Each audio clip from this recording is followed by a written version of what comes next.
Hello, I'm Ray Gibson, a musician and entrepreneur living in the Netherlands and representing Art 27 today on World Refugee Day. In the Universal Declaration of Human Rights, Article 27 says that everyone has the right to freely participate in the cultural life of the community, to enjoy the arts, and to share in scientific advancement and all of its benefits. Art 27, which you can find on art27.art on the web, is a platform for artists, art educators, and arts organisations working with refugees and asylum seekers in Europe and beyond. And we're here today talking to people really making a difference in their communities. We're joined by Rikko Voorberg, also in the Netherlands, and we're going to be learning much more about his organisation, Walk of Shame. For anybody watching this on the live stream, the chat window is open, and if you write a question, it will come through and we'll be able to field all of your questions and satisfy your curiosity. So please write in and engage. So we welcome Rikko. How are you? I'm good. Fantastic. Good to see you. Yeah, so please tell us who you are and what is Walk of Shame? What is all of this about? Yeah, sure. Well, for one, it's not an organization, but an initiative that came up the last two months, born out of the shame we as Europeans feel about what we have let happen when it comes to migration and what's happening at the borders. But it didn't just start a couple of months ago. It started years ago already when I'm a theologian. I'm based in the Netherlands. I'm just trying to be an innovator in this whole area of spirituality and church. Because I didn't feel at home within the boundaries of church, but I liked the whole idealistic story of well, just loving your neighbor, even loving your enemies, and just go about and do it. Which is very comparable to the whole human rights idea. Just be humane. And I traveled with a couple of friends to Lesbos in 2015 because we realized, well, something was going wrong at our borders. There were no organizations yet, hardly any news about it. And the one thing that happened is that when we looked into it, we found out that when people arrived at the beach of Lesbos, the first thing they heard once on European soil was that they had to walk from the beach to the other end of the island to report themselves, and that nobody would take them along because transporting people without papers was considered human trafficking, could put you in jail for 4 years. So we're like, okay, this is Europe, and that's not the Europe we want it to be. So we want to be there, just walk with these people across this island for a couple of days and just understand what's going on. And from that moment, well, we were connected. You just can't get out of it anymore. You make friends and you're like, okay, this is part of my responsibility. I'm European. This is my continent. I'm just crossing all those borders with my passport. And for them, it's barbed wire and police and guns and humiliation, basically. Right. So we fought for years to see if we can have a more fair system. And Europe had worked on that too with the relocation decisions. And we tried to remind our governments that Europe had to, or the Netherlands had promised to relocate 8,000 people from Greece and Italy to the Netherlands. And we said that was a good idea. That was a good promise to do so. But you don't do it, so we are here to help. So we drove with 250 cars to The Hague, the Parliament city, and we dressed everybody up as drivers, as cab drivers, and said, hey, we're ready to help you out, because you've promised to bring those people here and you haven't done it yet, so maybe transport is a problem. We are ready to go now. Let's do this. Big discussions in the Netherlands. Then we went to Brussels because nothing changed. Then we even went to Athens. We bought a big bus with some funders. And we said, well, we can't wait anymore because things are really terribly going wrong in all the different refugee camps. So we'll just go out there. And lots of discussion, lots of stress with our politicians too, but nothing changed. So this year when we realized that these promises are not going to be kept by almost none of the European countries, that these camps are getting worse and worse, that the violence at the borders of Croatia, we went to Bosnia in December, is the violence is terrible. Only I met so many people who had still the bruises and the scars from Croatian police just beating the hell out of men and women, and like, and these are this is the chair of the European Union. We're like, okay, something has changed the last 10 years, and we can try to come up with another clever action, another beautiful symbol, another pair of cars, but it's not going to change it anytime soon. So if we don't want to have any empty statement, we should maybe just express the fact that we see that Europe has changed, and that we are ashamed, not about them, but that we have let this happen. So let's create a walk of shame. That was the idea. And that would start in Greece and walk with refugees in small groups, most of the time hiding, sleeping in squatted or empty buildings, all the way across the Balkans into Italy, which makes, well, the first safe country. And then you have survived the European borders.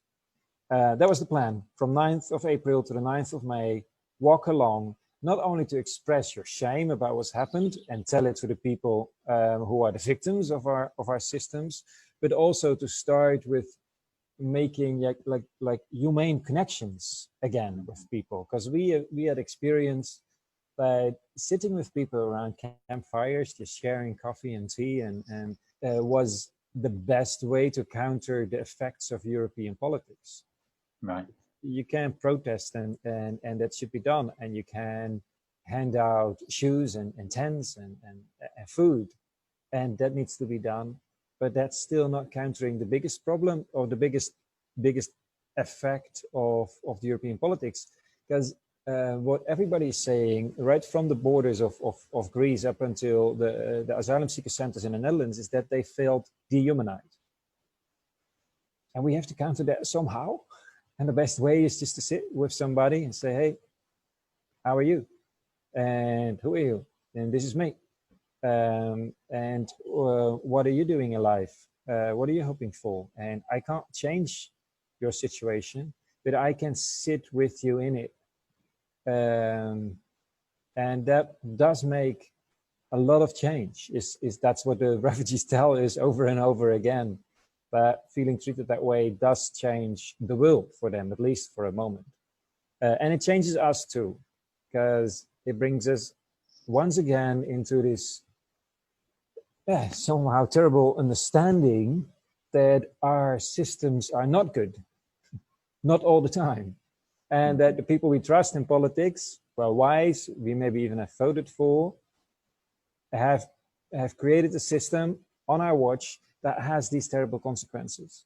So we just invite people to walk with us. And if you can't walk, to join us online in the talks we're creating, in the art challenges we are making, and to create this network, community maybe, of people who feel ashamed and start to do something about it.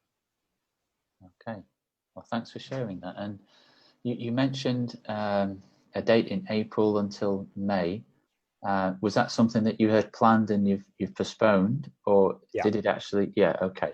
No, we couldn't, because we realized we don't want to bring Corona to this very vulnerable group of people. So we couldn't walk, but it's still there. It's still planned. One day, and up until then, we say we just keep rehumanizing, click by click, talk by talk, letter by letter. Just try to do these things online until we can walk. Okay, so you've been hosting some online events to get people connected, and you mentioned something there, letter by letter. What is that? Yeah, we are doing a couple of things, and one of them is special for Europe Day today. It's called Rehumanizing Europe Letter by Letter, and we just invite people right now to grab a piece of paper, write down a note that you would want to hand to one of the refugees in the camps in Europe.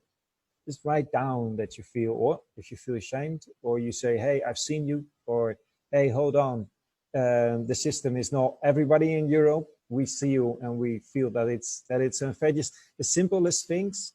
And if you put them in an envelope and send them to me, I put the address on the Walk of Shame EU Facebook. I will send them to somebody who's close to a camp in Bosnia or a camp on Lesbos, and they will just hand them out to someone. And Right. there's also somebody in one of the camps say, hey, I might just put up a big cardboard and then just stick up all the letters from Europeans. So you have this notice board with all kinds of very serious notifications about what you cannot do and can do. And then I would love it to have another board next to it with letters from you and me, just saying, hey, I've seen you, I know you're there, and I care. Yeah. So that's today's initiative. Which is really the same philosophy of accepting there might be structure and rules and procedures, but in the end, it's all people, and people need to talk to one another and connect. Yeah. Okay. That's what we're saying, like rehumanizing Europe, and it means not rehumanizing the system, because sometimes that cannot be done, but rehumanizing the relationship between Europeans and refugees. Right. Because people come up to me and say, hey, what can I do? What organization can I donate to so they can help? And that's important. Yeah. But you can just, I mean, if you ask me, I just can give you a Facebook contacts of in different camps of people who really would like to just get in touch with Europeans. Talk, yeah. You're entering this country and they're there. I mean, it's COVID times learned that.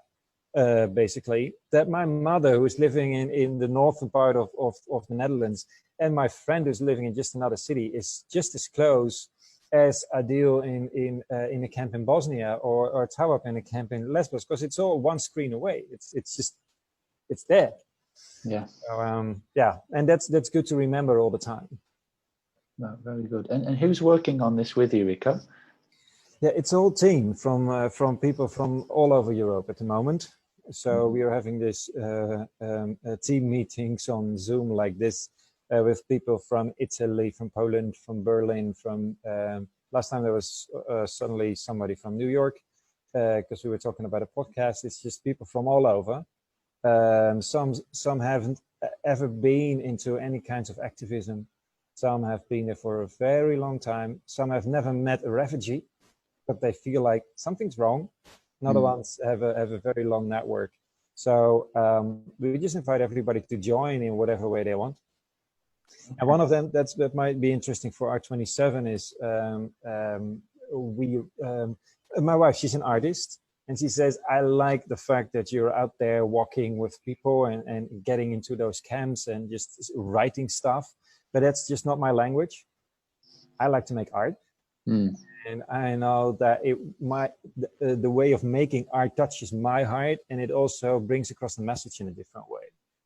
So we have been forming Art of Shame on our website, Walk of Shame. You need little dash between walk and walk-of-shame.eu.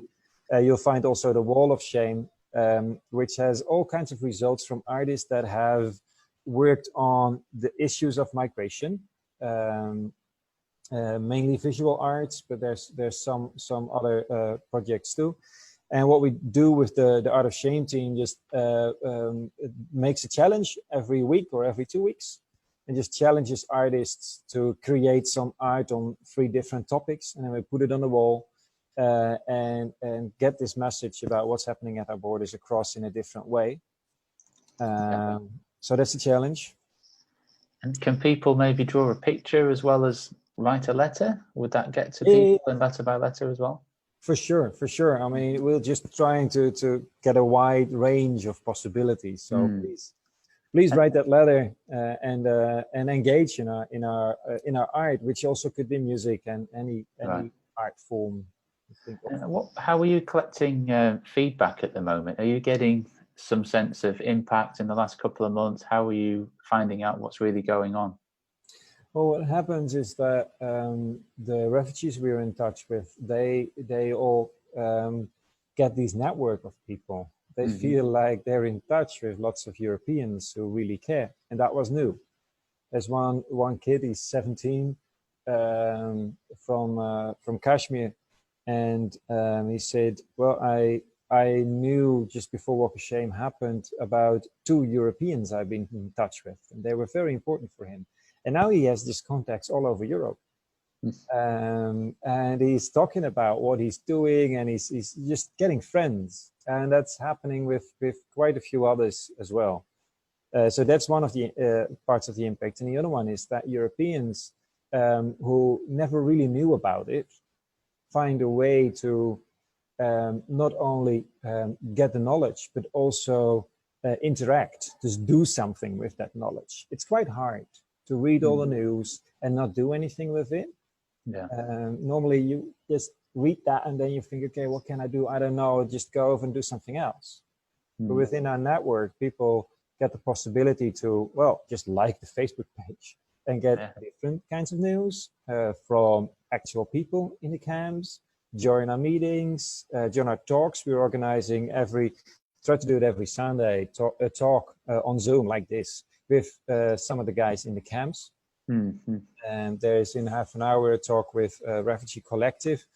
There's just people in the camps of mine. They have a phone too, so just talk with them. All right, and you've been working on this, well, the inspiration was from 2015, as I remember the introduction.